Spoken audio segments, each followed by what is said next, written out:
Welcome to I news.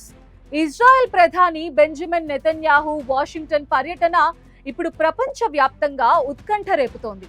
అధ్యక్షుడు Donald Trump తో జరిగిన 7వ భేటీలో ఊహించని పరిణామాలు చోటు చేసుకున్నాయి.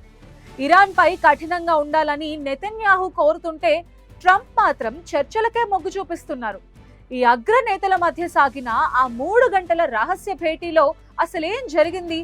ఇప్పుడు మన స్పెషల్ స్టోరీలో చూద్దాం. అగ్రరాజ్యం అమెరికా వేదికగా జరిగిన ట్రంప్ నెతన్యాహు భేటీ అత్యంత నాటకీయంగా సాగింది. గత 7 సార్లు నెతన్యాహుకు లభించిన సంప్రదాయ గౌరవ వందనం వంటి మర్యాదలు లేకుండానే ఆయనను వైట్ హౌస్ సైడ్ ఎంట్రన్స్ ద్వారా లోపలికి తీసుకురావడం దౌత్య వర్గాలను ఆశ్చర్యపరిచింది.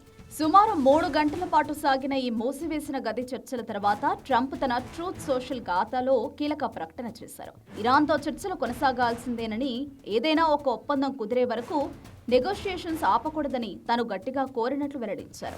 బెంజమిన్ నెతన్యాహు మాత్రం ఇరాన్ విషయంలో రాజీపడే ప్రసక్తి లేదని స్పష్టం చేశారు. ఇరాన్ బాలిస్టిక్ క్షిపణి ప్రోగ్రాం, ఆ ప్రాంతంలోని ఉగ్రవాద గ్రూపులకు అందుతున్న సహకారాన్ని అడ్డుకోవాలని, ఇజ్రాయెల్ భద్రత విషయంలో ఎటువంటి లోటు ఉండకూడదని ట్రంప్ పై ఒత్తిడి తెచ్చారు. అయితే ట్రంప్ వ్యూహం భిన్నంగా ఉంది.